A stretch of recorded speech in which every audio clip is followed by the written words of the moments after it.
ओम ज्वालामालिन्यै नमः रत्नेश्वर्यै नमः गन्धाक्षपुष्पाणिं समर्पयामि ईदगुं भवेः भजननमे यस्तशरीरगुं सर्वगणगुं सृष्टये आत्मसनि प्रजासनि वसुसनि लोकसन्न भयसनि यज्ञहेतुजा बहुलामे करोर्वन्दं पयोरितोऽस्मान्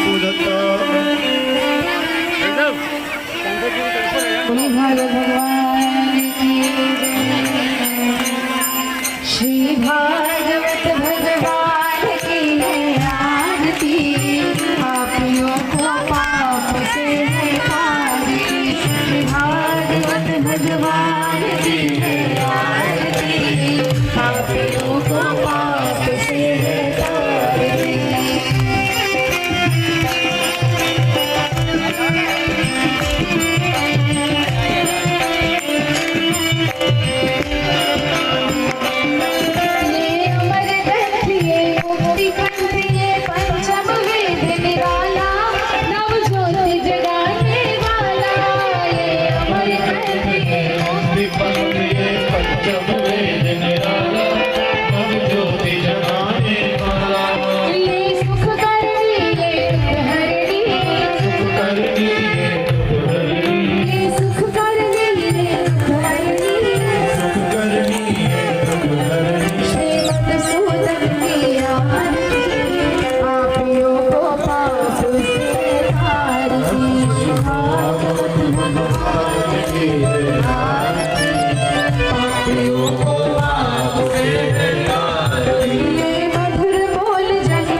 सोशल मीडिया, प्रिंट मीडिया का जो हमें अपार सहयोग मिला, उसके लिए भी हम आपको बहुत बहुत धन्यवाद एवं आभार व्यक्त करते हैं।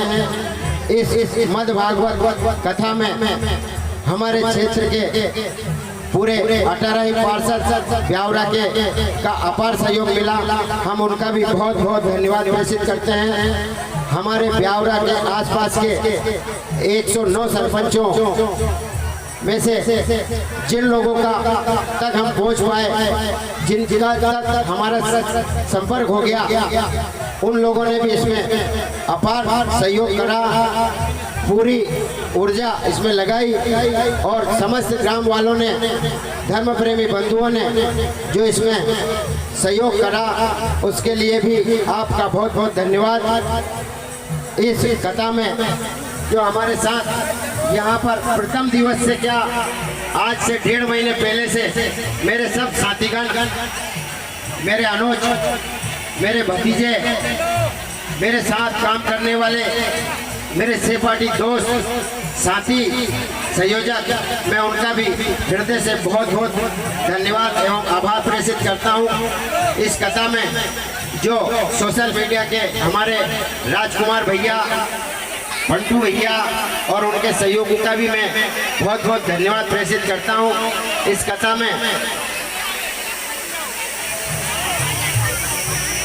कथा में जो दीदी के साथ हमारी मंडली ने 7 दिन तक इतना अच्छा संगीत हमें सुनाया, जिसमें सारी जनता और धर्म प्रेमी बंधु माताएं बहनें बड़े,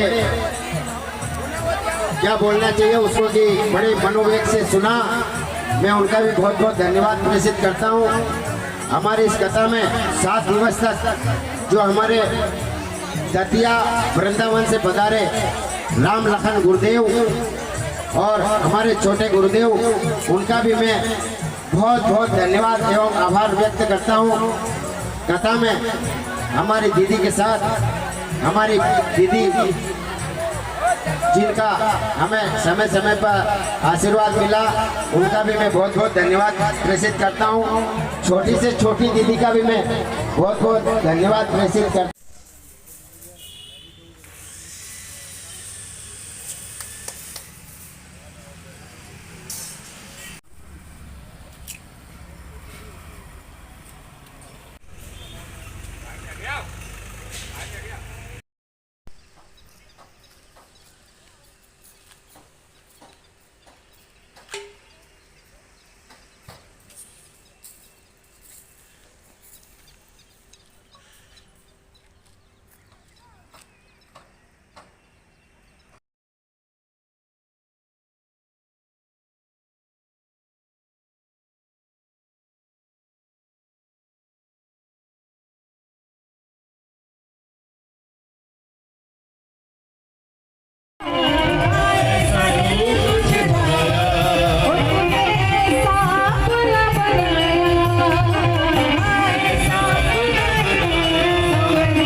दीदी जी का सानिध्य निरंतर प्राप्त करना चाहते हैं तो हमारे आदरणीय रामचंद्र जी भी बैठे हैं। और मैं तो उन्हीं से, मैंने दीदी से कहा कि अभी आपके पास दायित्व भी है तो आप भी इस आश्रम की भूमिका में अपनी महती भूमिका निभाएंगे, ऐसा मैं अपनी तरफ से कह रही हूँ। और बहुत बड़े बड़े पदाधिकारी जन हैं, लगभग सारे विभाग के लोग यहाँ पर विराजमान हैं। आप सब भी अपनी तरफ से पुरुषार्थ करेंगे और आप एक कदम बढ़ाएंगे ना, ये मेरा व्यावरा वाले आपके पीछे लग जाएंगे, इतना ज्यादा इनको दीदी से प्रेम है।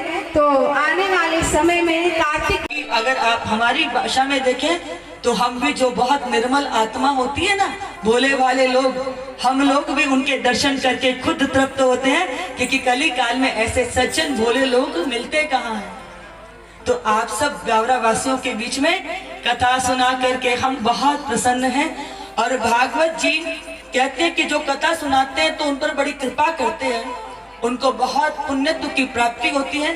तो इस भागवत जी ने जो भी प्रसन्न होकर के मुझे पुण्यत्व प्राप्त हुआ हो, तो हम भागवत जी से प्रार्थना करते कि वह मेरा सारा पुण्य आप सबके अंदर बढ़ जाए, कि आप ऐसे ही प्रसन्न रहें, आपके भीतर ऐसे ही आनंद बरसता रहे, आपकी निर्मलता, आपका भोलापन भगवान कभी आपको उससे दूर ना करे।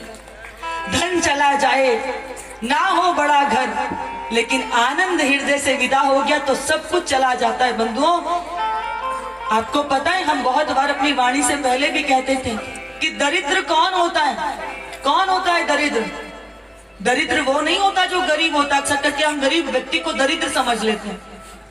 आपको पता है दरिद्र कौन होता है? करोड़पति व्यक्ति हो, बड़ा सा महल जैसा घर हो, पर उसके जीवन में यदि संतोष नहीं है तो उससे बड़ा दूसरा कोई दरिद्र नहीं है। असंतोष को ही दरिद्रता कहते हैं। पर एक वक्त की रोटी हो, 2 वक्त ना मिले पर 1 वक्त की रोटी भी जो चैन से प्रेम से खाता है, भगवान का भजन करता है, वह गरीब तो है पर दरिद्र नहीं है। इसलिए भगवान से विनती करो कि प्रभु 2 वक्त की जगह 1 ही वक्त दे देना, परंतु तुम हमारे आनंद को, हमारी प्रसन्नता को, हमारे संतोष रूपी धन को हमसे कभी दूर मत करना। आप सबने प्रेम से, धैर्य से सुना। इतनी छोटी सी जगह में भी तुम इतनी बड़ी संख्या में घस घस के बैठी हो। तुम्हारे इस सुनने वाले भाव को हृदय से प्रणाम करते हैं। आप सबके स्वरूप का दर्शन करके आज हृदय बड़ा प्रसन्न है, हृदय बड़ा प्रसन्न है। भागवत जी को प्रणाम करते हैं और एक वही भाव जो प्रभाती में हम गुदगुदाते थे, गाते थे, उस भाव को गाते हुए भागवत जी को अपूर्णता की ओर लेके जाएंगे। बोलिए भागवत भगवान की, राधा रानी सरकार की।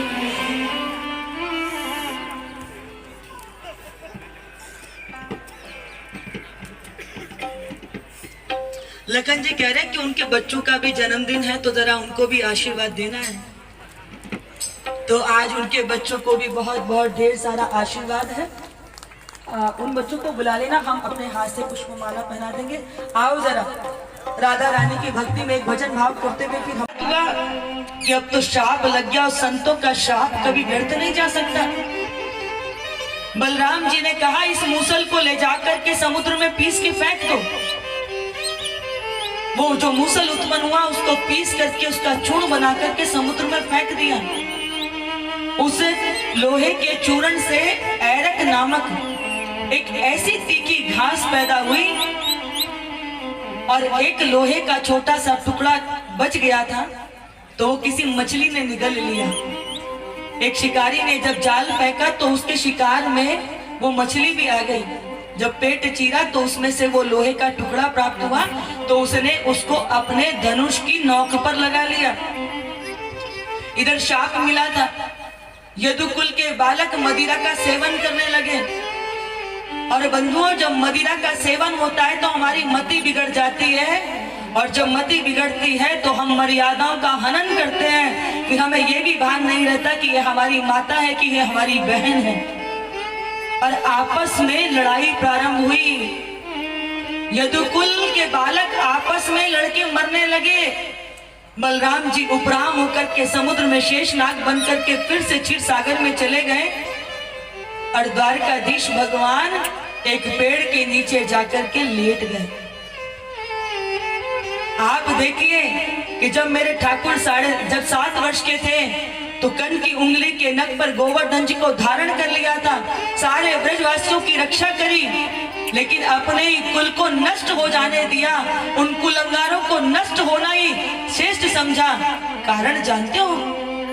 क्योंकि उन ब्रजवासियों ने गौ माता की शरण ली थी, दूध को जीवन में धारण किया था, पर भगवान के ही परिवार के थे, पर मदिरा का सेवन किया तो भगवान ने कहा इनका नष्ट हो जाना ही श्रेष्ठ है। उनकी रक्षा नहीं की। देखते ही देखते सारा यदुकुल संहार होने लगा। वो जो चूर्ण समुद्र में फेंका था, जब अस्त्र शस्त्र कम पड़ने लगे तो वही ऐरक नामक घास से युद्ध छिड़ा। यदुकुल का संहार हुआ। भगवान उपराम होकर के वृक्ष के नीचे बैठे तो उनके जो सारथी थे दारू खाकर बैठ गए। उद्धव आ गए। उद्धव ने कहा प्रभु आपके रहते ही चौंगोर कलयुग आ गया, आप चले जाओगे तो क्या होगा? द्वारिकाधीश ने कहा मैं कहीं नहीं जा रहा, मेरा यह दिव्य तेज भागवत जी में विलय हो जाएगा। जैसे ही मैं मेरी लीला पूर्ण करके जाऊंगा यह द्वारिका समुद्र में डूब जाएगी। इसलिए अर्जुन तुम इन बचे हुए इन यदुवंशियों को हस्तिनापुर ले जाना। बंधुओं, तभी क्या हुआ, एक जरा नामक बहेलिया हिरण का शिकार करता करता उसी दिशा में बढ़ लिया जिधर ठाकुर जी लेटे हुए थे। भगवान के चरण में लगी हुई रजकण सूरज की किरणों के कारण ऐसे लग रहा था जैसे मृग का नयन चमक रहा हो। उसने जैसे ही धनुष पर वाण चढ़ा करके छोड़ा है, वो धनुष जाकर के ठाकुर के चरण में लगा। शिकार को पकड़ने के लिए आया तो देखा शिकार नहीं, यहाँ तो द्वारिकाधीश है, चरणों में गिर गिर रोने लगा। कहते कि जरा नामक ये जो बहेलिया है ना, ये वही बाली है जिसे भगवान ने छुप कर के पेड़ों में से बाण मारा था। जैसे भगवान कहना चाहते कि मैं अपने ऊपर कोई ऋण नहीं रखता, आज मैंने तेरा यह ऋण भी चुका दिया। ये वही बाली है। वह मुसल का थोड़ा सा लोहा जो लगा हुआ था वह ठाकुर जी को आज चरण में लग गया। उद्धव रोने लगे तो भगवान कहते हैं, उद्धव मेरा यह तेज भागवत में विलय हो जाएगा और कली काल में जो भी जीव इस भागवत जी की शरण में आएगा, भागवत जी उसका उद्धार करेगी। भगवान का वह तेज भागवत जी में विलय हो गया। इसीलिए ये जो भागवत जी है ना, जो यहाँ स्थापित है, ये जो विराजमान है, ये तेने यम मंग मांगमयी मूर्ति प्रत्यक्षा वर्तते हरे। ये पुस्तक नहीं है, ये पोथी नहीं है, ये पुराण नहीं है, किताब नहीं है, ये साक्षात भगवान श्री कृष्ण का वांगमयी स्वरूप है, शाब्दिक स्वरूप है। ये भागवत साक्षात भगवान श्री कृष्ण है। और जब ये भागवत जहाँ विराजमान हो जाती है तो वह स्थान भी साक्षात वृंदावन बन जाता है। अब ये व्यावरा नहीं, ये मौलिकता नहीं, ये तो साक्षात वृंदावन धाम है, जिस वृंदावन में बैठ करके हमने भागवत जी को श्रवण कर अपने जीवन को धन्य बनाया।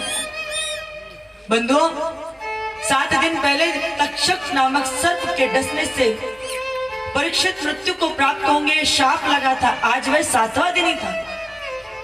सुखदेव भगवान ने परीक्षित से कहा, परीक्षित इन 7 दिनों में तुमने हजारों प्रश्न किए और मैंने उनका समाधान किया। जो भी तुमने जिज्ञासा की, जो प्रश्न किया, मैंने उसका उत्तर दिया। अब मैं तुमसे जानना चाहता हूं, आज 7वां दिन है, तक्षक नामक सर्प तुम्हें डसने के लिए आएगा, तुम मृत्यु को प्राप्त हो गए, क्या तुम्हारी मृत्यु होगी? तत्क्षणात सुखदेव भगवान के चरणों में प्रणाम करके परीक्षित हाथ जोड़ के खड़े हो गए। बोले, गुरुदेव, जब मेरा जन्म ही नहीं हुआ तो मेरी मृत्यु कहां से निश्चित है? ये काया उत्पन्न हुई, ये काया पंच भौतिक तत्वों में विलय होगी, पर मेरे अंदर भासने वाली वह आत्मा तो वह चेतना है जब जिसका जन्म होता, जब जिसका जन्म ही नहीं होता तो मृत्यु कहां से संभव है? श्री सुखदेव जी कहते हैं कि वत्स, तूने इस उत्तर को देकर के मेरे हृदय को जीत लिया, तूने मुझे धन्य कर दिया। 7 दिन कथा सुनाना मेरा व्यर्थ नहीं गया, तूने इस कथा को सार्थक कर दिया। और बंधुओं, भागवत जी का सार ही ये है कि जब हमारा जन्म ही नहीं हुआ तो हमारी मृत्यु कहां से होगी?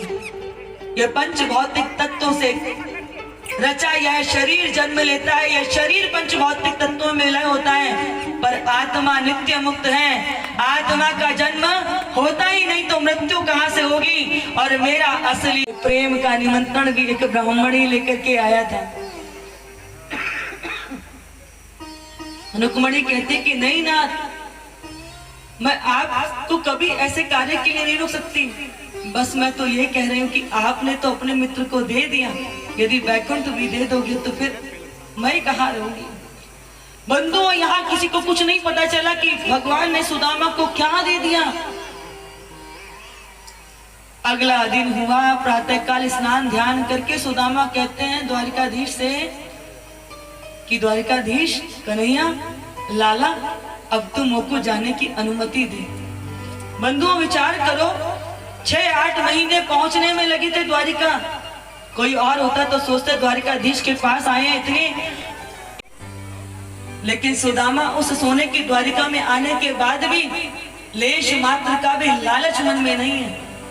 सिर्फ क्या है कि देखो, मेरे गुरुकुल के मित्र मेरे कन्हैया ने मेरे सारे समाज के सामने मेरा कितना मान रखा, मुझे गले से लगाया, अपने आसन पर बिठाया, मेरी इतनी सेवा करी, इतनी सारी वो संपत्ति अपने हृदय में भर करके कह रहे कि लाला, तुम मुझको आज्ञा दे अब जाने की, तेरी भाभी मेरी राह देखती होगी।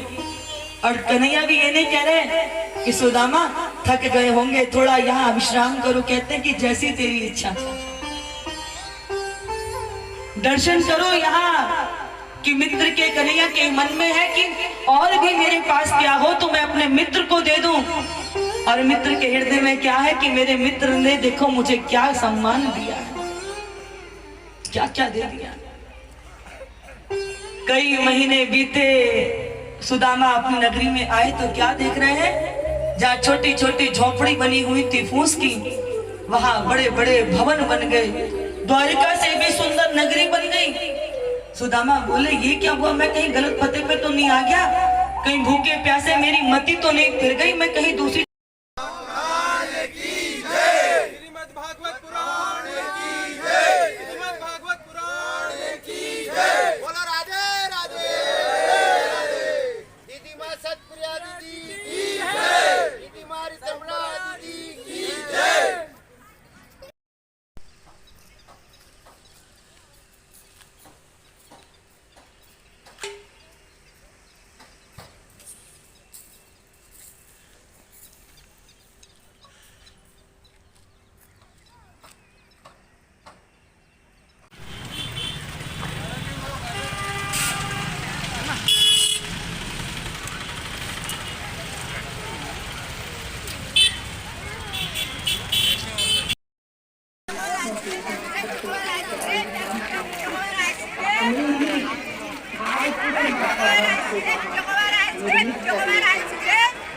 मैं चाहूंगी कि साध्वी सत्प्रिया बार बार इस क्षेत्र में आए ताकि धर्म की जय जयकार हो, सबको सनातन संस्कृति।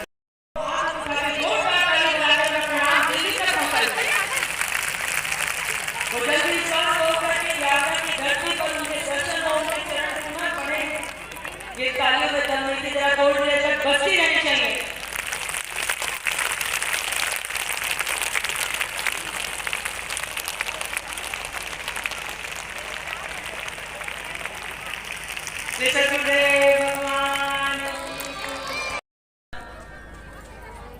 साधु कभी किसी की झूठी प्रशंसा नहीं करते, हमें आपसे चाहिए कि हम झूठ बोलें। मुझे जितनी आप लोगों के बीच में आने की खुशी थी ना, मुझसे ज्यादा मुझे मेरी माँ जी को नहीं, क्योंकि मुझे मेरी माँ जी को ये था कि हम उस सत्य में आके अपने भक्तों के बीच में जाना, उनको इस बात में खुशी थी। क्योंकि जब भी उनके आसपास कभी होते कोई ना कोई किसी न किसी की कभी ना कभी कोई चर्चा चल ही रही थी, तो उनको लगता है कि उन लोगों ने कितना मुझे प्यार दिया होगा कि वो चाहते ना चाहते कि उनकी चर्चा चली। परंतु मुझे कुछ नहीं पता, बताओ यकीन मानिए कौन सा वो दैवीय योग था जो मुझे व्यावरा में लेकर के आया। अब व्यावरा से तो चलेगा तो व्यावरा मेरे अंदर से यही सुबह उठ के प्रभात भी करें। और ऐसा ईश्वर चाहे कि जल्दी यहाँ कोई एक ऐसा स्थान बने कि वहाँ चाहे एक कमरा बना करके बैठे तो प्रभाती जब करे तो हम अपने आश्रम में अपने कमरे में बैठ के प्रभाती करें, जो निर्वैर हो, निर्विवाद। कि हम आप लोगों के बीच में से बहुत लंबे समय के लिए चले गए, लेकिन अब हम कहीं नहीं जाने वाले, काम करेंगे 11 महीने कहीं भी दौड़ेंगे, पर आते जाते कहीं भी जाएं कोशिश तो यही करेंगे कि व्यावरा कहीं ना कहीं उसके बीच में आ जाए। और यदि योग नहीं बना पर कार्तिक के महीने में तो पहले से ही तारीखें वो निश्चित कर लेंगे कि यहाँ जाके प्रभाती करनी है,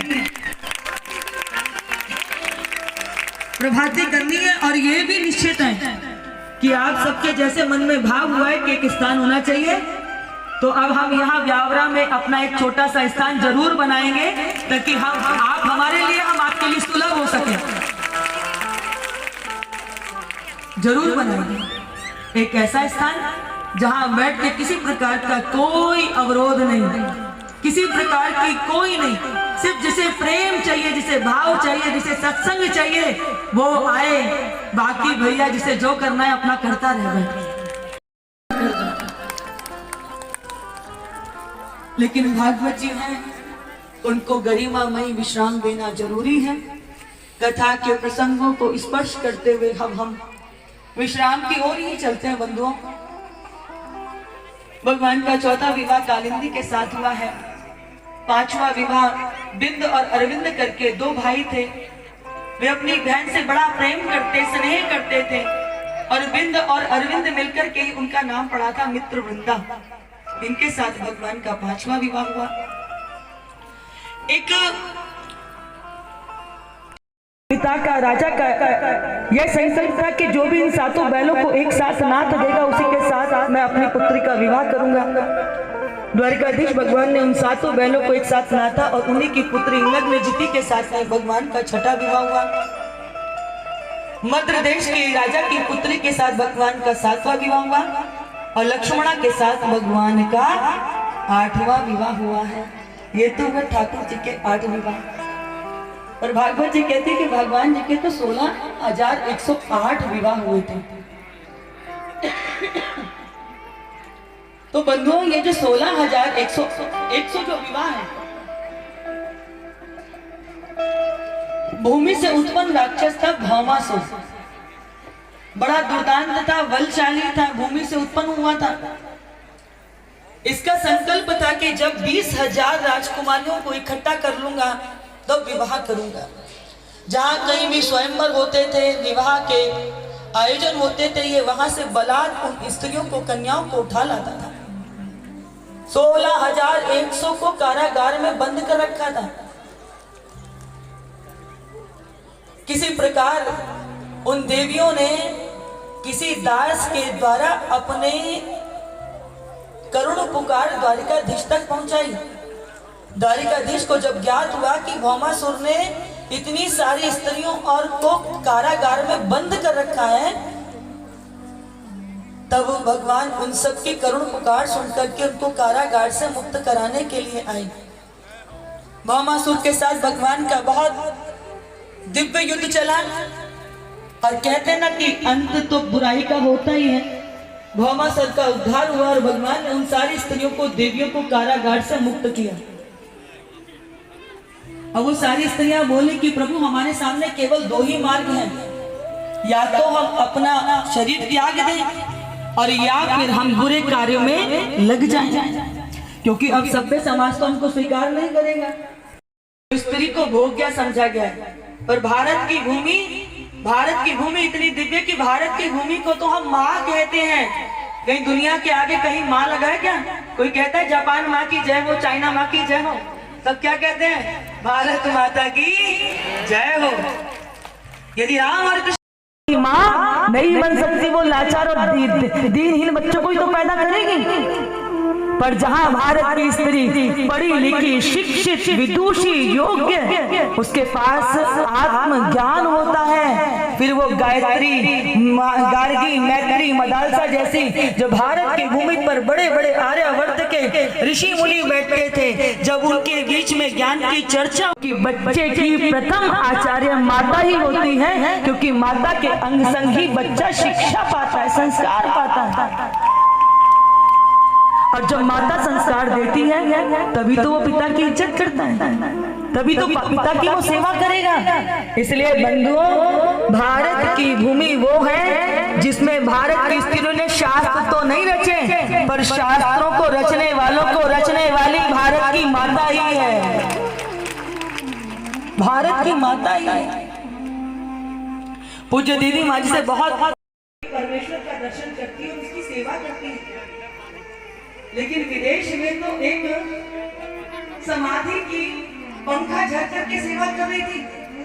तो स्वामी राम को बड़ा मन में श्रद्धा हुई, तो बोले देवी मेरा मन करता है कि मैं तेरे पैर छू के प्रणाम कर लूं।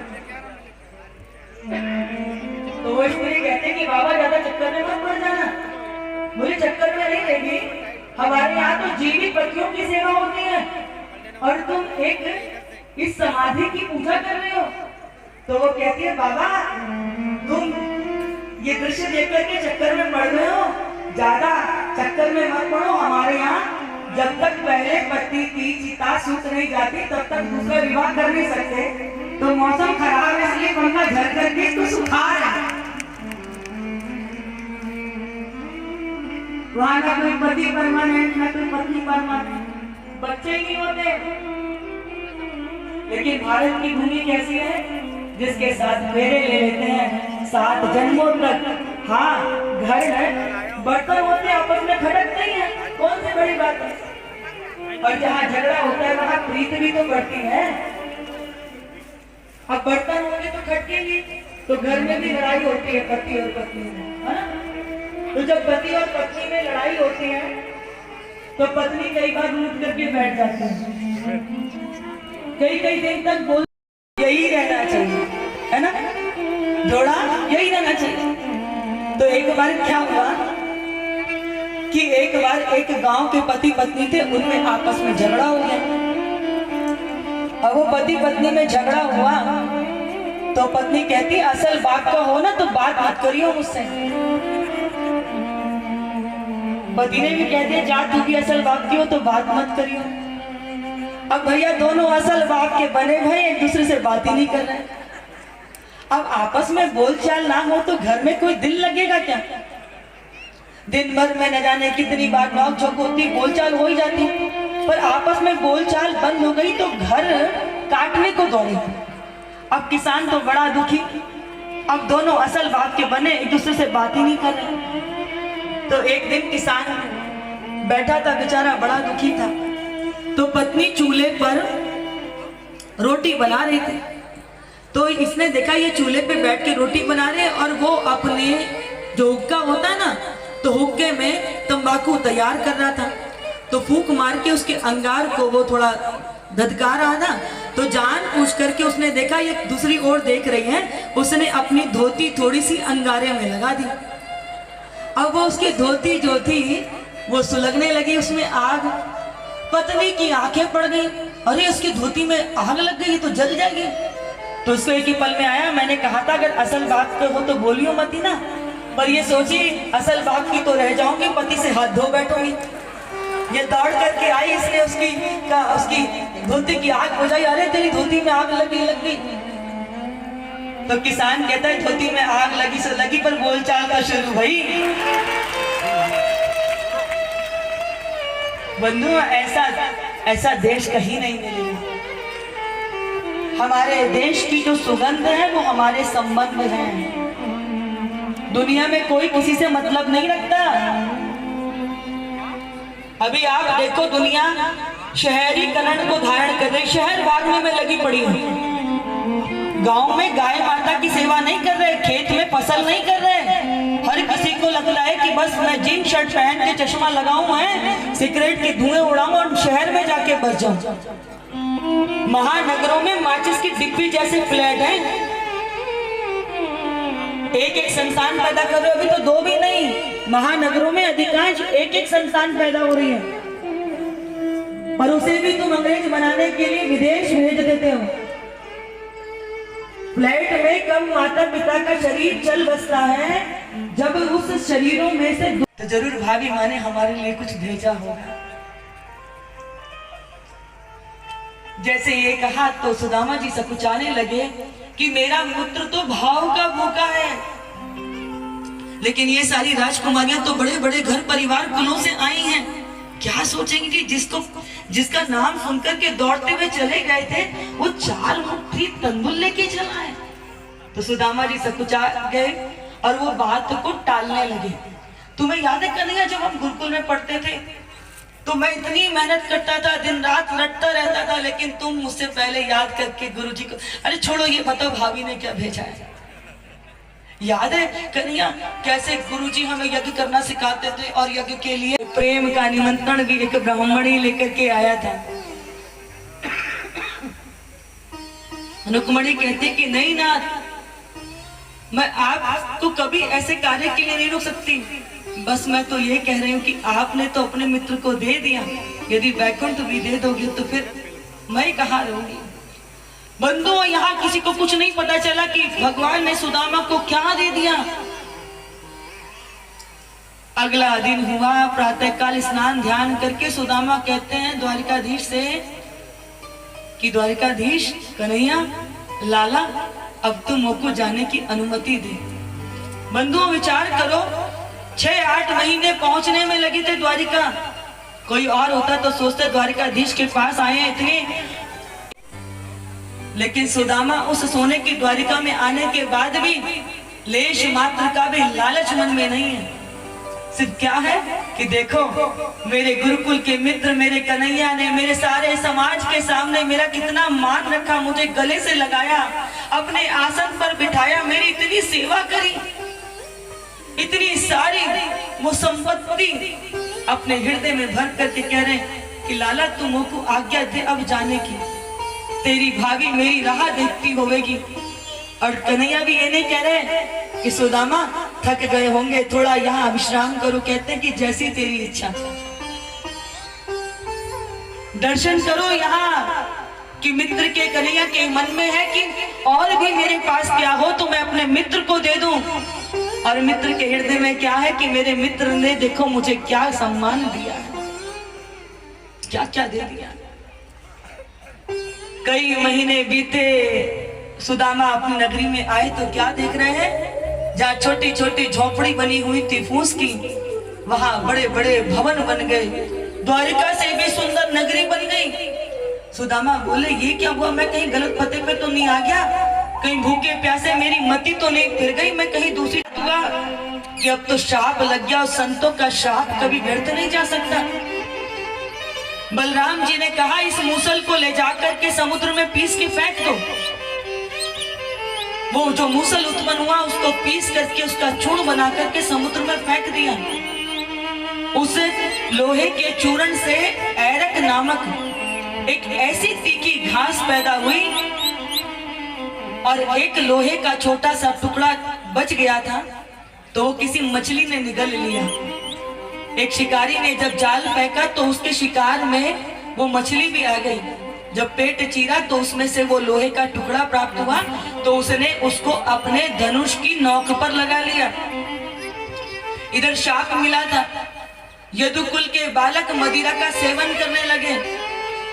और बंधुओं, जब मदिरा का सेवन होता है तो हमारी मति बिगड़ जाती है, और जब मति बिगड़ती है तो हम मर्यादाओं का हनन करते हैं कि हमें यह भी भान नहीं रहता कि ये हमारी माता है कि ये हमारी बहन है।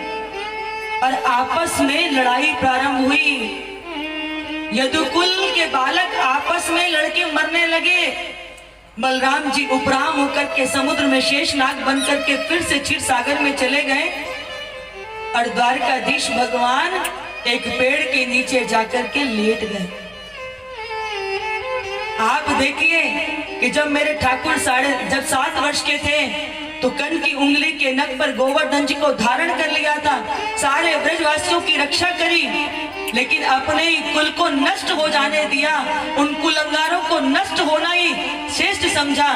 कारण जानते हो, क्योंकि उन ब्रजवासियों ने गौ माता की शरण ली थी, दूध को जीवन में धारण किया था, पर भगवान के ही परिवार के थे, पर मदिरा का सेवन किया तो भगवान ने कहा इनका नष्ट हो जाना ही श्रेष्ठ है, उनकी रक्षा नहीं की। देखते ही देखते सारा यदुकुल संहार होने लगा। वो जो चूर्ण समुद्र में फेंका था, जब अस्त्र शस्त्र कम पड़ने लगे तो वही ऐरक नामक घास से युद्ध छिड़ा, यदुकुल का संहार हुआ। भगवान उपराम होकर के वृक्ष के नीचे बैठे तो उनके जो सारथी थे दारू खाकर बैठ गए। उद्धव आ गए। उद्धव ने कहा प्रभु आपके रहते ही चौंगोर कलयुग आ गया, आप चले जाओगे तो क्या होगा। द्वारिकाधीश ने कहा मैं कहीं नहीं जा रहा, मेरा यह दिव्य तेज भागवत जी में विलय हो जाएगा। जैसे ही मैं मेरी लीला पूर्ण करके जाऊंगा यह द्वारिका समुद्र में डूब जाएगी। इसलिए अर्जुन तुम इन बचे हुए इन यदुवंशियों को हस्तिनापुर ले जाना। बंधुओं, तभी क्या हुआ, एक जरा नामक बहेलिया हिरण का शिकार करता करता उसी दिशा में बढ़ लिया जिधर ठाकुर जी लेटे हुए थे। भगवान के चरण में लगी हुई रजकण सूरज की किरणों के कारण ऐसे लग रहा था जैसे मृग का नयन चमक रहा हो। उसने जैसे ही धनुष पर बाण चढ़ा करके छोड़ा है, वो धनुष जाकर के ठाकुर के चरण में लगा। शिकार को पकड़ने के लिए आया तो देखा शिकार नहीं, यहाँ तो द्वारिकाधीश है, चरणों में गिर गिर रोने लगा। कहते कि जरा नामक ये जो बहेलिया है ना, ये वही बाली है जिसे भगवान ने छुप कर के पेड़ों में से वाण मारा था, जैसे भगवान कहना चाहते हैं कि मैं अपने ऊपर कोई ऋण नहीं रखता, आज मैंने तेरा यह ऋण भी चुका दिया। ये वही बाली है, वह मुसल का थोड़ा सा लोहा जो लगा हुआ था वह ठाकुर जी को आज चरण में लग गया।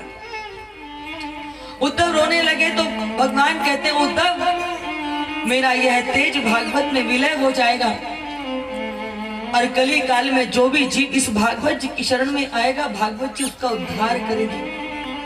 भगवान का वह तेज भागवत जी में विलय हो गया। इसीलिए ये जो भागवत जी है ना, जो यहाँ स्थापित है, ये जो विराजमान है, ये तेने यम मंग मांगमयी मूर्ति प्रत्यक्षा वर्तते हरे।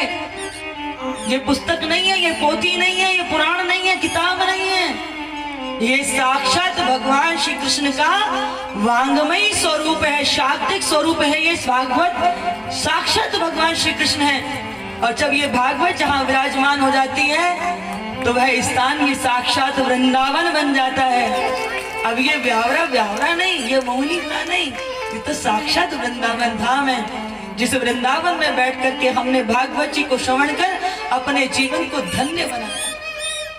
बंधुओं, 7 दिन पहले तक्षक नामक सर्प के डसने से परीक्षित मृत्यु को प्राप्त होंगे शाप लगा था। आज वह 7वां दिन ही था। सुखदेव भगवान ने परीक्षित से कहा, परीक्षित इन 7 दिनों में तुमने हजारों प्रश्न किए और मैंने उनका समाधान किया। जो भी तुमने जिज्ञासा की, जो प्रश्न किया, मैंने उसका उत्तर दिया। अब मैं तुमसे जानना चाहता हूं, आज 7वां दिन है, तक्षक नामक सर्प तुम्हें डसने के लिए आएगा, तुम मृत्यु को प्राप्त हो गए, क्या तुम्हारी मृत्यु होगी? तत्क्षणात सुखदेव भगवान के चरणों में प्रणाम करके परीक्षित हाथ जोड़ के खड़े हो गए। बोले, गुरुदेव, जब मेरा जन्म ही नहीं हुआ तो मेरी मृत्यु कहां से निश्चित है? ये काया उत्पन्न हुई, ये काया पंच भौतिक तत्वों में विलय होगी, पर मेरे अंदर भासने वाली वह आत्मा तो वह चेतना है जब जिसका जन्म होता, जब जिसका जन्म ही नहीं होता तो मृत्यु कहां से संभव है? श्री सुखदेव जी कहते हैं कि वत्स, तूने इस उत्तर को देकर के मेरे हृदय को जीत लिया, तूने मुझे धन्य कर दिया। 7 दिन कथा सुनाना मेरा व्यर्थ नहीं गया, तूने इस कथा को सार्थक कर दिया। और बंधुओं, भागवत जी का सार ही ये है कि जब हमारा जन्म ही नहीं हुआ तो हमारी मृत्यु कहां से होगी? ये पंच भौतिक तत्वों से रचा यह शरीर जन्म लेता है, यह शरीर पंच भौतिक तत्वों में लय होता है, पर आत्मा नित्य मुक्त है। आत्मा का जन्म होता ही नहीं तो मृत्यु कहां से होगी? और मेरा असली मेरी कार है, हम ये नहीं कहते कि मैं कार हूं। फिर दोबारा से एक बात कहते हो, अपनी वाणी को मौन की तरफ लेके जा रहे हैं।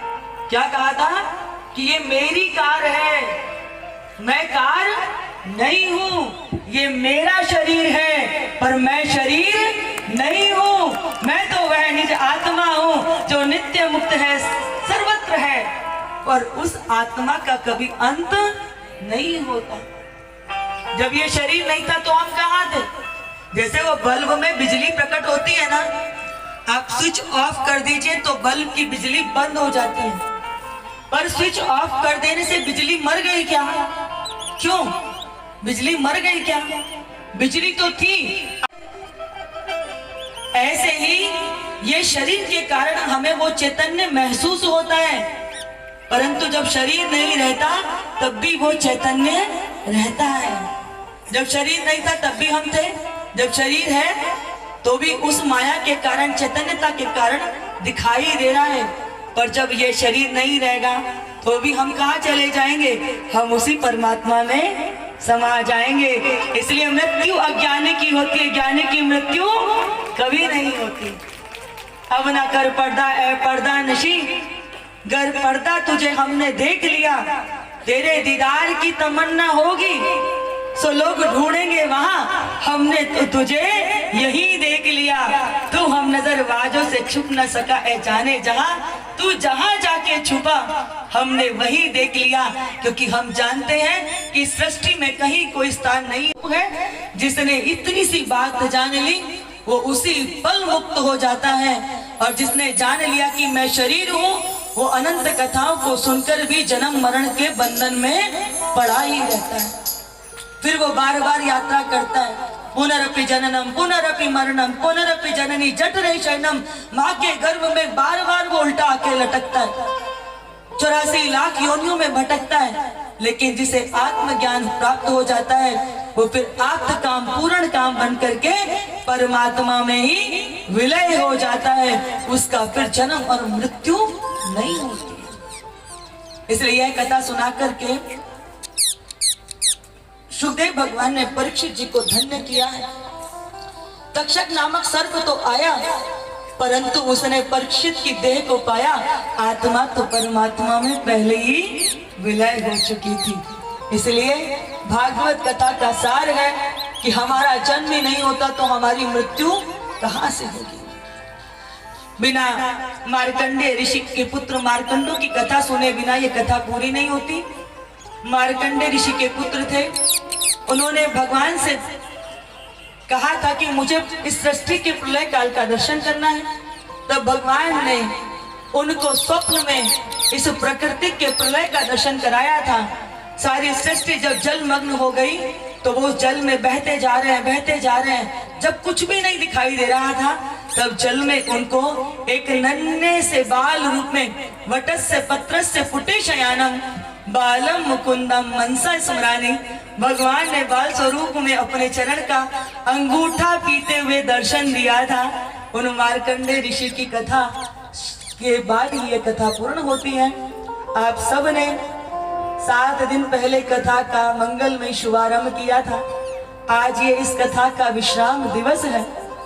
7 दिन पहले कथा शुरू हुई थी। मेरा भी सुखदेव भगवान की तरह वही आपसे प्रश्न है कि क्या आपकी मृत्यु संभव है? क्यों क्यों व्यावरा वालों, मरोगे क्या? क्यों मरोगे क्या? जब हम इस क्षेत्र में थे ना तो यहाँ पर प्रसादी की बड़ी महिमा है। लोग ट्रैक्टरों में भर भर के भैया एक दूसरे के ऊपर चढ़ चढ़ के जाते थे। हम कहते कहाँ जा रहे हैं? बोले भैया भंडारा वहां। मैंने कहा कहाँ मिलेगा? बोले वहां पे वो हमें मिलेगी, नुक्ति मिलेगी। तो मैंने कहा उस नुक्ति को पाने से क्या हो जाएगा? उद्धार हो जाएगा। तो हमने कहा नुक्ति तो खा लो पर बिना ज्ञान के मुक्ति नहीं है, बिना ज्ञान के मुक्ति नहीं। हमारे यहाँ पहले ना मनुष्य के लिए मरना शब्द प्रयोग नहीं करते थे, ज्ञान का अभाव है, अभी सत्संग नहीं होता। हमारे यहाँ क्या कहते थे, जब कोई जीव जंतु मर जाता था ना, शरीर छूटा था, तो हम कहते थे कि पशु मर गए। जीव जंतुओं के लिए मरना शब्द प्रयोग करते थे। हमारे यहाँ कभी किसी मनुष्य के आगे मरना शब्द प्रयोग नहीं करते थे। क्यों? क्योंकि इतनी लंबी यात्रा करने के बाद मनुष्य तो ज्ञान प्राप्ति का अधिकारी होता था, ज्ञान प्राप्ति करता था। और ज्ञान प्राप्त करने के बाद वो क्या करता था? भजन करके। जब किसी का शरीर छूटता था तो यदि वो राम जी का भक्त होता था तो कहते थे कि वो साकेतवासी हो गया। अगर कन्हैया का भक्त होता था तो कहते थे कि वह गोलोकवासी हो गया। कोई धर्मात्मा होता था तो कहते थे कि वो स्वर्गवासी हो गया। पर किसी को हम मरना नहीं कहते थे, पर चूंकि अभी ज्ञान नहीं है तो जीव जंतुओं में और मनुष्य में कोई फर्क ही नहीं है। जिसे देखो वो कहते कि अरे फलाना मर गया, ढिकाना मर गया। हर किसी के मुख में यही रखा रहता है कि फलाना मर गया, ढिकाना मर गया। पर याद रखिए, मनुष्य मरने के लिए पैदा नहीं हुआ, वो आत्मज्ञान पाने के लिए, वो अपने आप को धन्य करने के लिए उसको भगवान ने अवसर दिया है।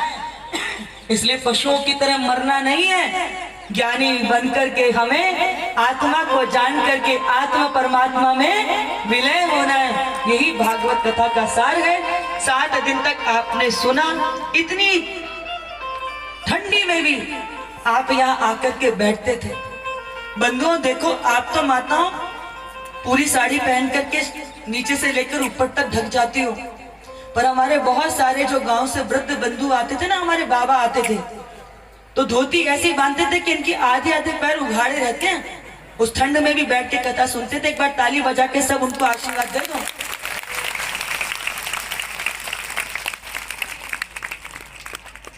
इतनी ठंडी में आकर के बैठ करके कथा सुन, मुझे नहीं पता आपको कितनी कथा समझ में आई, आपको कितनी प्रसन्नता है, लेकिन सच मानिए भागवत जी की साक्षी में बैठ के ये बात कह रहे हैं कि अपने व्यावरा वालों के बीच में बैठ के कथा सुना करके हमने तो परमात्मा सुख को प्राप्त किया है।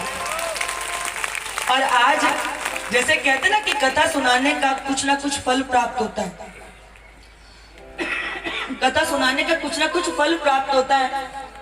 तो आज पूज्य दीदी माँ जी ने जब अपनी वाणी सुनाई ना, तो मुझे लगा वो कथा सुनाने का फल भी प्राप्त हो गया। जब उन्होंने कहा कि वो भी आप सबके बीच में आना चाहते थे, और सबसे बड़ी खुशी की बात है कि मुझे तो अब कहने की जरूरत ही नहीं, उन्होंने खुद ही कह दिया कि वो बहुत जल्दी आप सबके बीच में आएंगे, बहुत जल्दी। अगर आप हमारी भाषा में देखें तो हम भी जो बहुत निर्मल आत्मा होती है ना, भोले भाले लोग, हम लोग भी उनके दर्शन करके खुद तृप्त होते हैं, क्योंकि कली काल में ऐसे सज्जन भोले लोग मिलते कहाँ हैं। तो आप सब ब्यावरा वासियों के बीच में कथा सुना करके हम बहुत प्रसन्न हैं। और भागवत जी कहते हैं कि जो कथा सुनाते हैं तो उन पर बड़ी कृपा करते हैं, उनको बहुत पुण्यत्व की प्राप्ति होती है। तो इस भागवत जी ने जो भी प्रसन्न होकर के मुझे पुण्यत्व प्राप्त हुआ हो, तो हम भागवत जी से प्रार्थना करते कि वह मेरा सारा पुण्य आप सबके अंदर बढ़ जाए, कि आप ऐसे ही प्रसन्न रहें, आपके भीतर ऐसे ही आनंद बरसता रहे, आपकी निर्मलता, आपका भोलापन भगवान कभी आपको उससे दूर ना करे। धन चला जाए, ना हो बड़ा घर, लेकिन आनंद हृदय से विदा हो गया तो सब कुछ चला जाता है। बंधुओं, आपको पता है, हम बहुत बार अपनी वाणी से पहले भी कहते थे कि दरिद्र कौन होता है? कौन होता है दरिद्र? दरिद्र वो नहीं होता जो गरीब होता। अक्सर करके हम गरीब व्यक्ति को दरिद्र समझ लेते हैं। आपको पता है दरिद्र कौन होता है? करोड़पति व्यक्ति हो, बड़ा सा महल जैसा घर हो, पर उसके जीवन में यदि संतोष नहीं है तो उससे बड़ा दूसरा कोई दरिद्र नहीं है। असंतोष को ही दरिद्रता कहते हैं। पर एक वक्त की रोटी हो, दो वक्त ना मिले, पर एक वक्त की रोटी भी जो चैन से प्रेम से खाता है और भगवान का भजन करता है, वह गरीब तो है पर दरिद्र नहीं है। इसलिए भगवान से विनती करो कि प्रभु दो वक्त की जगह एक ही वक्त दे देना, परंतु तुम हमारे आनंद को, हमारी प्रसन्नता को, हमारे संतोष रूपी धन को हमसे कभी दूर मत करना। आप सबने प्रेम से, धैर्य से सुना। इतनी छोटी सी जगह में भी तुम इतनी बड़ी संख्या में घस घस के बैठी हो। तुम्हारे इस सुनने वाले भाव को हृदय से प्रणाम करते हैं। आप सबके स्वरूप का दर्शन करके आज हृदय बड़ा प्रसन्न है, हृदय बड़ा प्रसन्न है। भागवत जी को प्रणाम करते हैं। और एक वही भाव जो प्रभाती में हम गुदगुदाते थे, गाते थे, उस भाव को गाते हुए भागवत जी को अपूर्णता की ओर लेके जाएंगे। बोलिए भागवत भगवान की, राधा रानी सरकार की।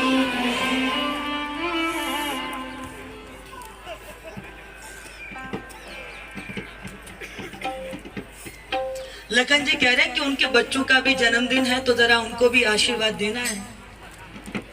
तो आज उनके बच्चों को भी बहुत बहुत ढेर सारा आशीर्वाद है। उन बच्चों को बुला लेना, हम अपने हाथ से पुष्पमाला पहना देंगे। आओ जरा राधा रानी की भक्ति में एक भजन भाव करते हुए फिर हम मुझे चढ़ गया राधा रंग, मुझे चढ़ गया राधा रंग, मुझे चढ़ गया श्यामा रंग, रंग मुझे चढ़ गया श्यामा रंग, मुझे चढ़ गया श्यामा रंग, रंग मुझे चढ़ गया श्यामा रंग। श्री राधा राम का रंग, रंग श्री श्यामा नाम का रंग, श्री श्यामा नाम का रंग, चढ़ गया राधा, चढ़ गया राधा रंग, मुझे चढ़ गया राधा रंग, मुझे चढ़ गया राधा रंग। श्री राधा नाम का रंग, रंग श्री राधा नाम का रंग, रंग श्री श्यामा नाम का रंग, रंग श्री श्यामा नाम का रंग, रंग चढ़ गया राधा,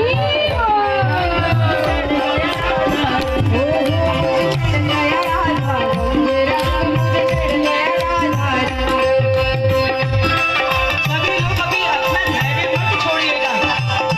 आज सबके बीच में रहेंगे, सबको सहज दर्शन सुलभ होंगे। और जहाँ तक रहा तो 19-20 पर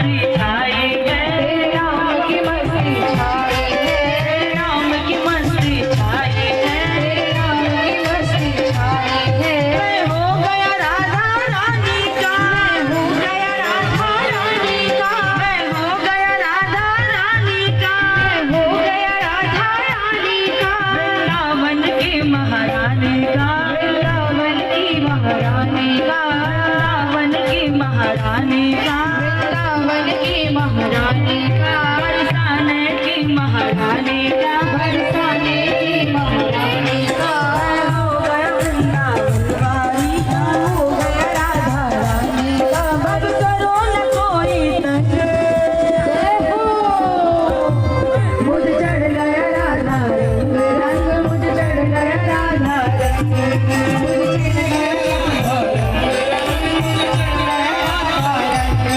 मुझे चढ़ गया श्यामा रंग रंग, मुझे चढ़ गया श्यामा रंग, मुझे चढ़ गया का रंग रंग, श्री राधा राम का रंग, श्यामा नाम का रंग रंग। श्री श्यामा नाम का रंग। हमारे इस अनुष्ठान के बीच में बहुत सारी यहाँ पर गणमान्य उपस्थिति हैं। हमारे इस क्षेत्र के सांसद आदरणीय रोडमल नागर जी हैं, पुरुषोत्तम दानी जी हैं, रामचंद्र दानी जी हैं, और यहाँ ऐसे बहुत सारे लोग बैठे हैं जिन्होंने, जब हम यहाँ रहते थे तो प्रतिपल अपने आप को सेवा में अर्पित किया हुआ था। ऐसे मेरी कृपा का सहज यहाँ है, रामेश्वर है, रामचंद्र दांगी है, या योगेश जी और अशोक जी बैट फैक्ट्री वाले हैं, हरीश जी यहाँ बैठे हैं। ये ऐसे बहुत सारे लोग हैं जो दिन रात वहाँ सेवा में लगे रहते हैं। और भी बहुत सारे मेरे शिव दांगी जी हैं, गोकुल प्रसाद जी हैं, राम बाबू हैं। अक्सर करके हम उन्हें शिवदांगी नहीं कहते थे, हम पगड़ी वाले कहते थे। मेरी यहाँ शबरी माता होंगी, हेमलता जी हैं, और बहुत सारी माताओं के मुझे नाम याद नहीं है, लेकिन हम कहते थे गुड़ वाली माता कैसी हो। कोई चूहे का भजन गाता था तो हम कहते थे और मुंदरी वाली माता कैसी हो। तो बहुत सारे लोगों का यहाँ हमारे यशवंत जी बैठे हुए हैं, बहुत सारे लोग हैं बंधु, कहाँ कहाँ किस किस का नाम लें। वो देखो जो सिर पर धर के नृत्य कर रहे हैं, जहाँ भी कथा करने जाते हैं सर पर डगरी रख करके नृत्य करने पहुँच जाते हैं। हमारे वो राम भगत जी हैं, बड़ी सेवा करते थे, कहीं भी हम कोई भी अनुष्ठान करते थे अपने आप को करते थे। हजारी लाल जी हैं हमारे बीच में। बंधु देखो सबसे बड़ी बात, अन्य क्षेत्रों में जाओ तो वहाँ पर ये बीजेपी के, ये कांग्रेस के हैं, पर मेरे साथ एक बहुत अच्छी बड़ी बात थी। जब यहाँ पर थे ना तो कोई पार्टी वार्टी नहीं थी, सब सेवा के काम में लग जाते थे। तो वो चाहे रामचंद्र जी हो, चाहे वो दिलवर जी हो, चाहे वो हमारे एक और हैं, वो बहुत सारे नाम तो मेरे दिमाग से आगे आगे निकल रहे हैं। अब गलती ने तो तुम्हारे 6 साल का इंतजार करा दिया, तो दिमाग से नाम तो निकलेंगे ना। और जो अब ये गलती हुई है, दोबारा गलती नहीं होनी है। कार्तिक में पुनः प्रभाती करेंगे और भगवान के गीत गाएंगे। और ये जिम्मेदारी किसकी है? मुझसे ज्यादा आप लोगों की है कि आप भगवान से विनती करना कि भगवान मेरी मति ऐसी बना करके रखे कि मुझे संसार की माया में ना फंसाए, और 11 महीने दिन रात जो सेवा कराने, काम कराने करा ले, पर 1 महीना तो सेवा भजन में बीते। अगर मुझसे किसी का नाम छूट रहा हो तो आप दिल से मत लगाइएगा। दीदी ने बहुत बार कहा है कि उनका 1 महीना यहाँ बीते, पर आप सब लोगों ने उन्हें इस बात का आश्वासन नहीं दिया। तो मैं चाहता हूँ आप सब हाथ उठाकर दीदी की इस मनसा का आप आश्वासन दें कि क्या दीदी यहाँ रुकना चाहिए। जो दीदी की मनसा है, आपकी सहमति है उसमें? बहुत बहुत धन्यवाद आप सभी को, बहुत बहुत धन्यवाद।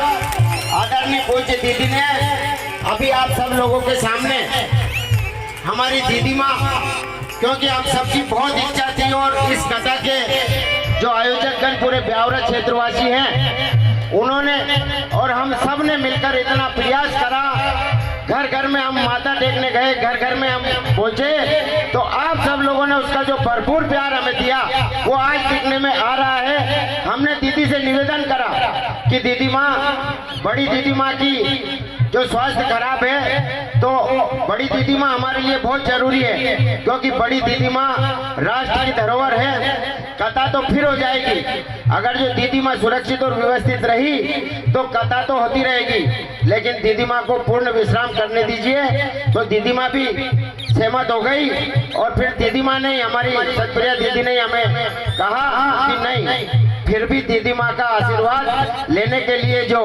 आप 1.5 महीने से प्रयासरत हैं और 1.5 महीने से प्रयास कर रहे हैं सब लोग, और पूरे क्षेत्र के लोग उनके दर्शन करने, उनके अमृत वचनों को सुनने के लिए आएंगे, तो कुछ भी ऐसी व्यवस्था की जाए कि चाहे 2 मिनट की उनकी अमृतवाणी हमें सुनने को मिले। मैं मेरी दीदी सतप्रिया दीदी गुरु माता के चरणों में नतमस्तक हूँ कि उन्होंने 5-7 मिनट के लिए गुरु माता के वचन हमें एलईडी के माध्यम से सुनाए। उन्होंने हम सबको आशीर्वाद दिया और उन्होंने खुद उनके मुखाग्रबिंद से हमें आश्वस्त किया कि आने वाले समय में वो आएगी। अभी दीदी ने भी हमें कहा कि वो 18-19 फरवरी को यहाँ पधार सकती है। तो सभी आयोजकों ने और दीदी माँ के आदेश से ये 9 फरवरी से 20 फरवरी तक कभी भी दीदी माँ हमें समय देगी, उसके लिए हम धन्यवाद यात्रा पूरे क्षेत्र में सब आयोजक गण, सब माताएं बहनें और सभी हमारे आशीर्वाद दाताओं के साथ निकालेंगे और फिर दीदी माँ जब आएगी उस समय उसका समापन करेंगे। तो आप सब लोग इसके लिए, ऐसे धन्यवाद यात्रा के लिए भी अगर जो सहमत हो तो कृपया अपने दोनों हाथ उठाकर हमें इसका अनुमति दे। बहुत बहुत धन्यवाद। और आप सब लोगों से निवेदन करते हैं कि उस यात्रा में, धन्यवाद यात्रा में जो कोई भी भाई बंधु, मेरे नौजवान साथी, मेरी माताएं बहनें, मेरे आशीर्वाद दाता बुजुर्ग सम्मिलित होना चाहें, वो अपना नाम और नंबर कृपया नोट करा दें ताकि उस समय हम उन्हें सूचना कर दें। हमारे बीच में हमारे राजगढ़ लोकसभा क्षेत्र के लोकप्रिय सांसद आदरणीय रोडमल जी नागर साहब, हमारे बीच में समय जगत के पेपर के संचालक आदरणीय अशोक जी त्रिपाठी साहब, हमारे बीच में राष्ट्रीय अध्यक्ष क्षत्रिय दांगी समाज के आदरणीय अजयलाल जी दांगी साहब पूर्व विधायक, हमारे बीच में पूर्व विधायक आदरणीय मेरे बड़े भाई पुरुषोत्तम जी दांगी साहब, हमारे बीच में पूर्व जिला पंचायत अध्यक्ष आदरणीय यशवंत जी गुजर, नारायण सिंह जी, जगदीश भाई साहब और सब मेरे सब आप आशीर्वाद दाताओं, आपके लिए आपके चरणों में मैं परिवार सहित नतमस्तक हूँ। सभी माताओं के चरणों में नतमस्तक हूँ कि आपने इस आयोजन का इतना भव्य बनाया और हमें इतना प्रेम दिया, स्नेह दिया।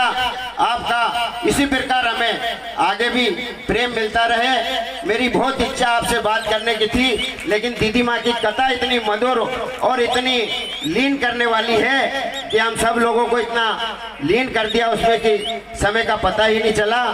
अब दीदी माँ के कुछ वचनों के बाद आरती होगी, फिर हम भी ये चाहेंगे कि आज आपकी प्रभु की संतान बेटे बेटियों का जन्म उत्सव है।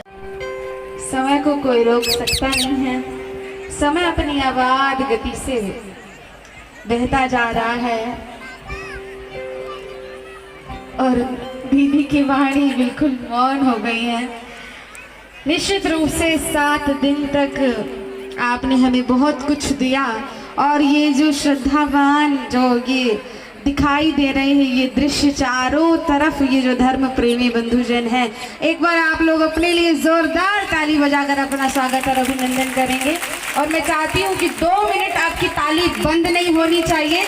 पूज्य दीदी के श्री चरणों में आप सब लोग अपनी करतल ध्वनि दे करके उनको प्रणाम अपना निवेदित करेंगे और साथ ही धन्यवाद देंगे कि 7 दिन तक बिगड़ी हुई तबीयत में भी आपने हमें उस आनंद की अनुभूति कराई है जिसकी हम कल्पना भी नहीं कर सकते थे। दूसरे दिन तो खास के हालत खराब हो गई थी, लेकिन 7 दिन महसूस नहीं होने दिया कि आपका स्वास्थ्य खराब है। आपकी तालियों में दम नहीं है, प्यारा लगा जोरदार ताली के साथ में पूज्य दीदी जी का स्वागत और अभिनंदन करेंगे। उनके श्री चरणों में हम प्रणाम निवेदित करते हैं और आप सबको भी मैं हृदय से यहाँ से धन्यवाद प्रेषित करती हूँ। बहुत सारे लोगों का मन था कि पूज्य दीदी जी के चरण स्पर्श करके उनको प्रणाम करने का अवसर मिले, लेकिन जो हालात दिख रहे हैं वो थोड़े से मुश्किल हैं। हमारे पगड़ी वाले बार बार कह रहे थे कि सबको अवसर मिलना चाहिए, सबकी छोटी छोटी भेंट राशियां हैं वो ज़रूर पूज्य दीदी तक पहुंचनी चाहिए। अब ये व्यवस्था कैसे बनेगी ये अब आप लोगों के हाथ में है। दीदी जी अभी कुछ देर यहाँ पर विराजमान रहेंगे, अगर आप लोग हलचल ना करें तो यहाँ से भजन भी चलते रहेंगे। थोड़ी देर का 20 से 25 मिनट का समय आपके पास रहेगा। आप सब लोग पुनः अपने स्थान पर बैठ जाइए। आदरणीय लखन जी के बच्चों का जन्म उत्सव होगा और पूज्य दीदी जी का भी आप ये है धर्म है। अगर आप सब लोग पूज्य दीदी जी का सानिध्य निरंतर प्राप्त करना चाहते हैं तो हमारे आदरणीय रामचंद्र जी भी बैठे हैं और मैं तो उन्हीं से मैंने दीदी से कहा कि अभी आपके पास दायित्व भी है तो आप भी इस आश्रम की भूमिका में अपनी महती भूमिका निभाएंगे, ऐसा मैं अपनी तरफ से कह रही हूँ। और बहुत बड़े बड़े पदाधिकारी जन हैं, लगभग सारे विभाग के लोग यहाँ पर विराजमान हैं। आप सब भी अपनी तरफ से पुरुषार्थ करेंगे और आप एक कदम बढ़ाएंगे ना, ये मेरा ब्यावरा वाले आपके पीछे लग जाएंगे, इतना ज़्यादा इनको दीदी से प्रेम है। तो आने वाले समय में कार्तिक जहाँ आप आधी रात को भी आकर के बैठ करके निश्चित रूप से निर्द्वंद होकर के सत्संग कर सकते हैं, प्रभु का नाम ले सकते हैं, भंडारा हो सकता है और अनेक अनेक कार्यक्रम वहाँ पर संचालित होंगे। तो इसलिए एक ऐसा स्थान यहाँ पर आने वाले समय में हो, ऐसा मैं आप सबसे निवेदन करती हूँ ताकि पूज्य दीदी जी यहाँ पर आते रहें। दीदी जी ने हमें कहा कि नाम भी कई लोगों के उनके मुख से छूट गए, वो इसलिए हुआ कि 6 साल का अंतराल था, तो इतना लंबा गैप ना हो। प्रति वर्ष पूज्य दीदी जी कार्तिक मास में हम सबके मध्य उपस्थित हो और ऐसा ही दिव्य और भव्य वातावरण संपूर्ण क्षेत्र के लिए निर्मित हो। और अभी हमारे ये जो बच्चे हैं इनके लिए जोरदार ताली बजाकर इनको भी आशीर्वाद प्रदान कीजिए कि ये भी धर्म के कार्य से जुड़े रहे। आदरणीय लखन जी और उनकी धर्मपत्नी को भी मैं यहाँ से साधुवाद देती हूँ कि आपके पुरुषार्थ से ये इतना बड़ा अनुष्ठान सफल हुआ है। एक बार जोरदार ताली बजाकर बच्चों को स्वागत और अभिनंदन करेंगे। पूज्य दीदी के हाथों से बच्चों को माला पहनाई जा रही है और एक बार उनके लिए 2 लाइन ये गीत है। बार बार दिन ये आए, बार बार दिन ये आए, ये मेरी है आरज़ू।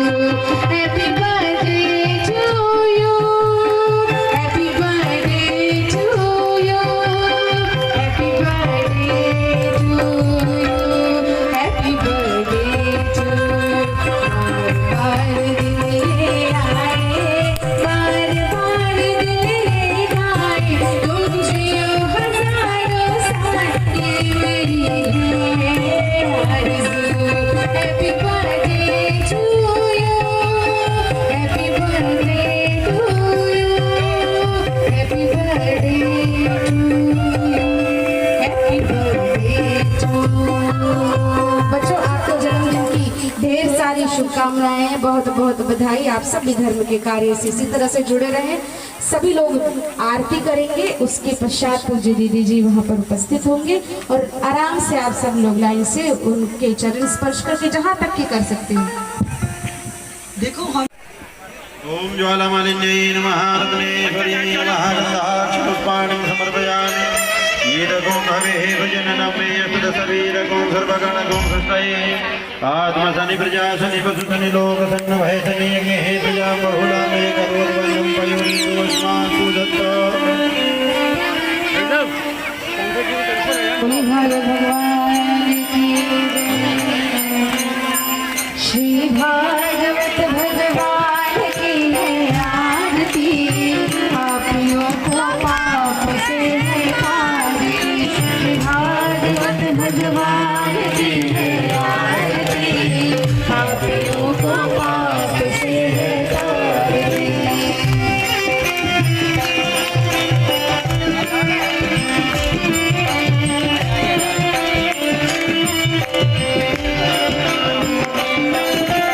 अमर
से है तारती, श्री भागवत भगवान की है आरती, आप लोगों पाप से है तारती, श्री भागवत भगवान की है आरती, आप लोगों पाप से है तारती।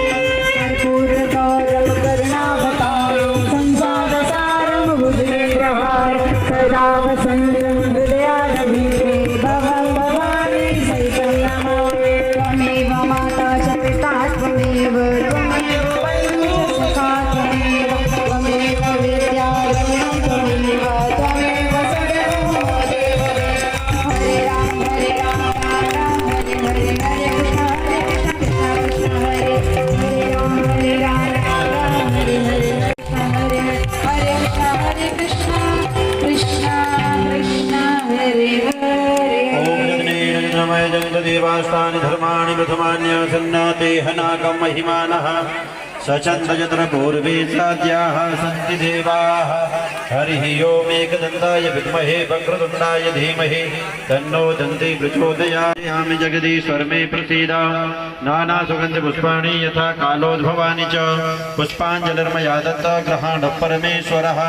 मन्त्रपुष्पाञ्जलिं समर्पयामि भगवते श्रीपुराणपुरुषोत्तमाय नमः।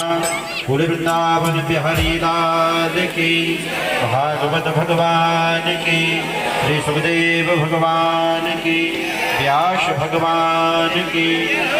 धर्म की अधर्म का प्राणियों में विश्व का सत्य सनातन धर्म की, गौ माता की, भारत माता की, राम जन्मभूमि की, कृष्ण जन्मभूमि की, संत समाज की, विप्र समाज की, भक्त समाज की, कथा महोत्सव की, परम पूज्य श्री दीदी माँ जी की, सदगुरुदेव भगवान की जय जय श्री राम। थोड़ा सा धैर्य बना।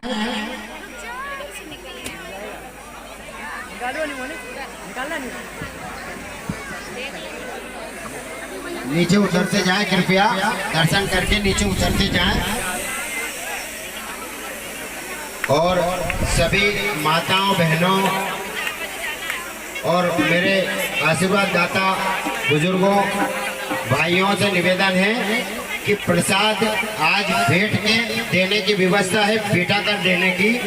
इसलिए कृपया दीदी माँ के दर्शन करने के बाद दीदी आप थोड़ा अपन दीदी को नीचे कर लें तो सबके दर्शन हो जाएंगे, क्योंकि सब पूरी पब्लिक बहुत ज्यादा है, इसलिए संभव हो नहीं पाई। दीदी मेरी प्रार्थना आपसे चरणों में है, दीदी आप थोड़ा सा नीचे आ जाए। मंच के ऊपर कोई ना चढ़े, मंच की अपनी एक गरिमा होती है। वही नीचे आ रहे हैं दीदी, वही आ रहे हैं। कोई भी सेंटर वाला कैमरा हटा दो भैया, ताकि लोग यहाँ तक आ सके आराम से। कोई भी मंच पर नहीं आएंगे, स्थान आप देंगे वहाँ दीदी वहीं आ रहे हैं। सब लोग जगह देंगे, स्थान देंगे, रास्ता सेंटर का देंगे। कैमरा हटा दीजिए, ये कुर्सी लगा दीजिए। वृंदावन बिहारी लाल की, परम पूज्य श्री दीदी माँ जी की। बाकी सब लोग पीछे अपने स्थान ग्रहण करें, आराम से बैठ जाओ, कोई जल्दीबाजी नहीं है। दीदी नहीं बैठे हैं, आप लोग अपना स्थान ग्रहण कर ले, आराम से बैठ जाइए, सबको अवसर सभी मिलेगा। माता बहनों से निवेदन है कि पांडाल में पंक्ति बना के बैठेंगे, और पांडाल में पंक्तियों के द्वारा ही प्रसाद वितरण होगी, और पांडाल में माता बहनें बैठेगी, और पुरुष भाइयों से निवेदन है कि पांडाल के बगल में जो जगह है उधर पंक्ति बना के बैठेंगे। सभी माता बहनों से निवेदन है कि पांडाल में पंक्ति बना के बैठे और सब प्रसाद लेकर ही जावे। वो मन है इसलिए बैठ गए हैं, बाकी किसी को तकलीफ हो तो मुझे नहीं बैठना, इसलिए किसी को धक्का मत दो। सबका बड़ा सौभाग्य है कि दीदी माँ ने से हमने बहुत मिन्नतें करी कि दीदी माँ आप कथा पूर्ण होने के बाद में तुरंत आप निकल जाते हैं, कृपया आप थोड़ा सा रुक जाना। जल्दी नहीं करिए, आराम से दीदी जी बैठे हुए हैं कुछ देर, और बस चरण स्पर्श करो और निकलते जाओ। बहुत सारे लोगों को तो अवसर मिलना नहीं है, इसलिए जिनको मिल रहा है वो फटाफट जल्दी जल्दी आकर के लेते जाएंगे। जिनको भी सर्वमंगला पीठम के निर्माण हेतु मंगलशिला अर्पित करनी है वो सीधे यहाँ पर भी दे सकते 1100 रुपए की एक मंगलशिला है, वो आप अर्पित कर सकते। एक मंगलशिला की राशि अर्पित की है। एक बार जोरदार ताली बजाकर आप उनका स्वागत और अभिनंदन करेंगे। साथ ही जिनके भी हृदय में ऐसी प्रेरणा और भाव जागृत होगा वो सीधे दीदी जी के हाथों में भी दे सकते हैं। और आइए जरा ये चहल पहल कम हो तो जो बैठे हैं वो मेरी भजनों का आनंद लेंगे और प्रेम से थोड़ा शांति के साथ में, ठीक है।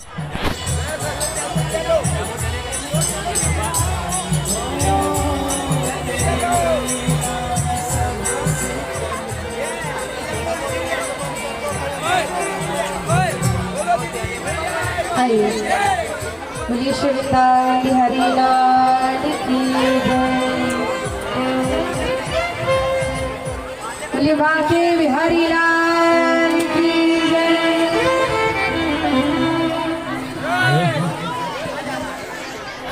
कृपया बहुत शांति से दीदी के दर्शन करें, बहुत प्रेम से करें।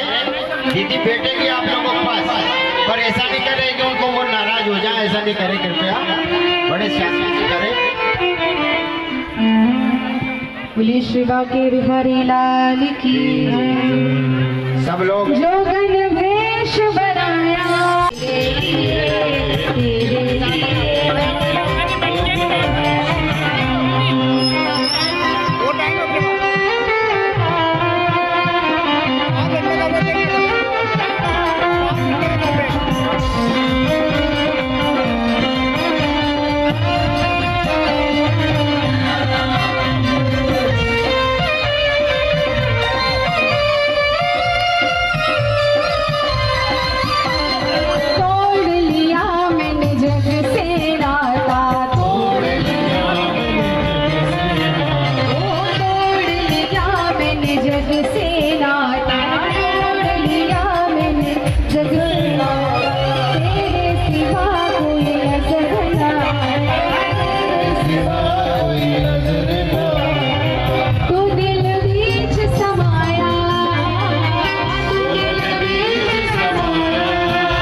पर जो बहुत सारी भीड़ हो रही है, कृपया मेरे मोनीपुरा के समस्त साथियों से निवेदन है कि उनको प्रसाद की व्यवस्था करा के चले जाएं, क्योंकि दीदी माँ ने जो व्यवस्था अपने को दी है कि लोग बैठे हैं प्रसाद बांट दो, तो अपने को दीदी माँ के आदेश का पालन करना है। जहाँ तक भी अपन पहुँच जाए और समस्त यहाँ पर मौजूद जितने भी धर्म प्रेमी बंधु माताएं बहनें, मेरे आशीर्वाद दाता पूर्वज बुजुर्ग, मेरे बड़े भाई अनुज सब है, आप सब लोगों से आग्रह है कि इस संगीत में मद भागवत कथा में आपने जो प्रथम दिन से ही अपार सहयोग दिया, अपार स्नेह दिया, अपार आशीर्वाद दिया, इस कथा के विश्राम में भी आपका उतना ही आशीर्वाद स्नेह हमें मिले। इसलिए क्योंकि ये आयोजन धार्मिक आयोजन, अभी दीदी ने कहा था कि धार्मिक आयोजन में सब लोगों की भागीदारी होती है, इसलिए कृपया सब लोग जहां पर भी है वहां की व्यवस्थाएं बनाए रखें और प्रत्येक व्यक्ति तक ये कथा की प्रसाद पहुंच जाए, प्रत्येक धर्म प्रेमी बंधु तक कथा की प्रसाद पहुंच जाए, ऐसा मेरा आप सब लोगों से बहुत हाथ जोड़ के निवेदन है, आग्रह है कि कृपया प्रसादी सब लोग तक पहुंच जाए, ऐसी व्यवस्था बनाए। आप सब लोग मिलके इस संगीत में मद भागवत कथा में प्रथम दिवस से ही आज विश्राम दिवस तक अनन्य रूप से ब्यावरा क्षेत्र के एवं ब्यावरा क्षेत्र के बाहर के लोगों का भी जो हमें अपार स्नेह, अपार आशीर्वाद, अपार प्रेम मिला, प्रत्यक्ष रूप से अप्रत्यक्ष रूप से जो अपार सहयोग मिला, उसके लिए मैं आप सबका बहुत बहुत धन्यवाद करता हूँ, आभार करता हूँ। इस कथा में प्रथम दिन से ही हमारे ब्यावरा की नगर पालिका का जो सहयोग मिला, उसका भी मैं संपूर्ण नगर पालिका का बहुत बहुत धन्यवाद आभार व्यक्त करता हूँ। हमारे पुलिस प्रशासन, देहात थाना और सिटी थाना दोनों के समस्त अफसर लोग और हमारे दोनों थानादार साहब, राठौर साहब, रघुवंशी साहब, आपने जो पार्किंग में हमारा अपार सहयोग करा, आज फिर हम आपसे आग्रह करते हैं कि बिल्कुल आप कर रहे हैं, पर थोड़ा गेट के यहाँ और पुलिया के यहाँ, क्योंकि आज अपार सैलाब यहाँ पर मौजूद है। कृपया आप इस सैलाब को व्यवस्थित करने में हमारी मदद करें और ये व्यवस्थित और सुरक्षित प्रसाद लेकर अपने गंतव्य तक पहुंच जाएं। इसमें आप सबने राठौर साहब और रघुवंशी जी, समस्त पुलिस स्टाफ प्रशासन ने जो प्रथम दिवस से आज दिनांक तक जो सहयोग दिया, हम आपसे अपेक्षा करते हैं, कामना करते हैं कि आपका ये सहयोग हमारे लिए बहुत ही सराहनीय रहेगा और जो प्रथम दिवस से आज दिवस तक सोशल मीडिया, प्रिंट मीडिया का जो हमें अपार सहयोग मिला, उसके लिए भी हम आपको बहुत बहुत धन्यवाद एवं आभार व्यक्त करते हैं। इस मद भागवत कथा में हमारे क्षेत्र के पूरे 18 ही पार्षद ब्यावरा के का अपार सहयोग मिला, हम उनका भी बहुत बहुत धन्यवाद प्रेषित करते हैं। हमारे ब्यावरा के आसपास के 109 सरपंचों में से जिन लोगों का तक हम पहुंच पाए, जिनका तक हमारा संपर्क हो गया, उन लोगों ने भी इसमें अपार सहयोग करा, पूरी ऊर्जा इसमें लगाई और समस्त ग्राम वालों ने, धर्म प्रेमी बंधुओं ने जो इसमें सहयोग करा, उसके लिए भी आपका बहुत बहुत धन्यवाद। इस कथा में जो हमारे साथ यहाँ पर प्रथम दिवस से क्या आज से 1.5 महीने पहले से मेरे सब साथीगण, मेरे अनुज, मेरे भतीजे, मेरे साथ काम करने वाले मेरे सहपाठी दोस्त, साथी, संयोजक, मैं उनका भी हृदय से बहुत बहुत धन्यवाद एवं आभार प्रेषित करता हूं। इस कथा में जो सोशल मीडिया के हमारे राजकुमार भैया, पंटू भैया और उनके सहयोगी का भी मैं बहुत बहुत धन्यवाद प्रेषित करता हूं। इस कथा में इस कथा में जो दीदी के साथ हमारी मंडली ने 7 दिन तक इतना अच्छा संगीत हमें सुनाया, जिसमें सारी जनता और धर्म प्रेमी बंधु माताएं बहनें बड़े क्या बोलना चाहिए उसको कि बड़े मनोवेग से सुना। मैं उनका भी बहुत बहुत धन्यवाद प्रेषित करता हूँ। हमारी इस कथा में 7 दिवस तक जो हमारे दतिया वृंदावन से पधारे राम लखन गुरुदेव और हमारे छोटे गुरुदेव, उनका भी मैं बहुत बहुत धन्यवाद एवं आभार व्यक्त करता हूँ। कथा में हमारी दीदी के साथ हमारी दीदी जिनका हमें समय समय पर आशीर्वाद मिला, उनका भी मैं बहुत बहुत धन्यवाद प्रेषित करता हूँ। छोटी से छोटी दीदी का भी मैं बहुत बहुत धन्यवाद प्रेषित करता हूँ।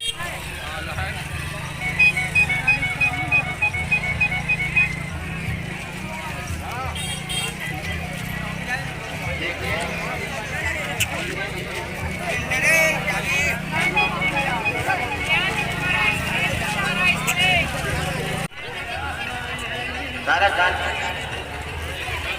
हेलो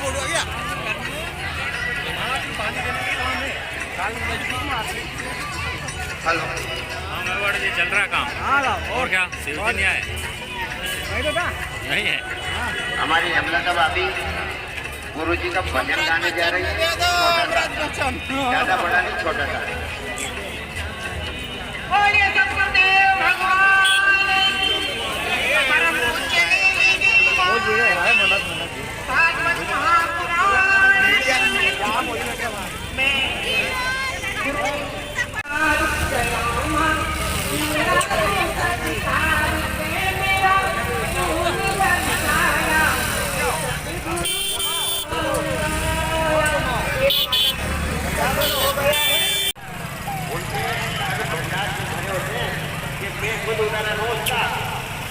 हमारे पास कुछ भी नहीं था, और जब हमारे घर में बेटी आई ना तो हम पूरे परिवार का भंडार बन गया। इसलिए जहाँ तक मेरी आवाज जा रही है, मैं सभी माताओं बहनों भाइयों से निवेदन करूँगा कि बेटियाँ जिसको प्राप्त है वो उन बेटियों की ऐसा लालन पोषण करें, क्योंकि बेटियों का लालन पोषण करने वाले लोगों का जन्म तो सुधर देंगे, अगला जन्म भी सुधर जाता है।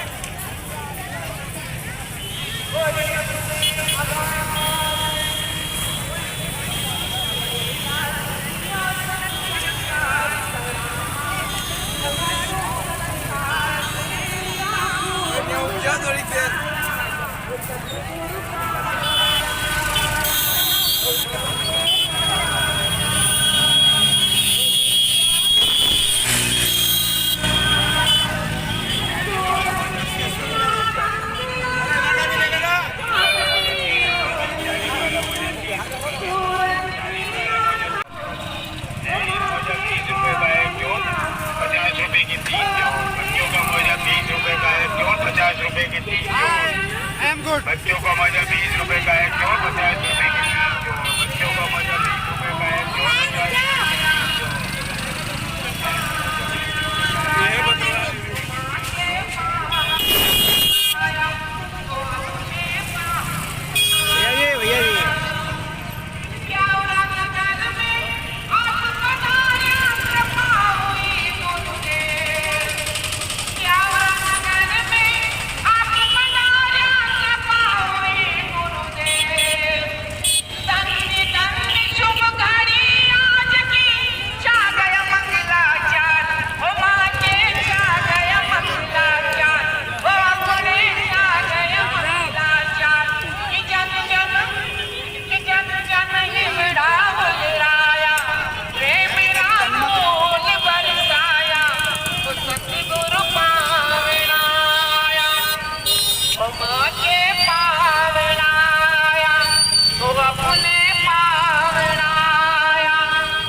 जा सकते हैं।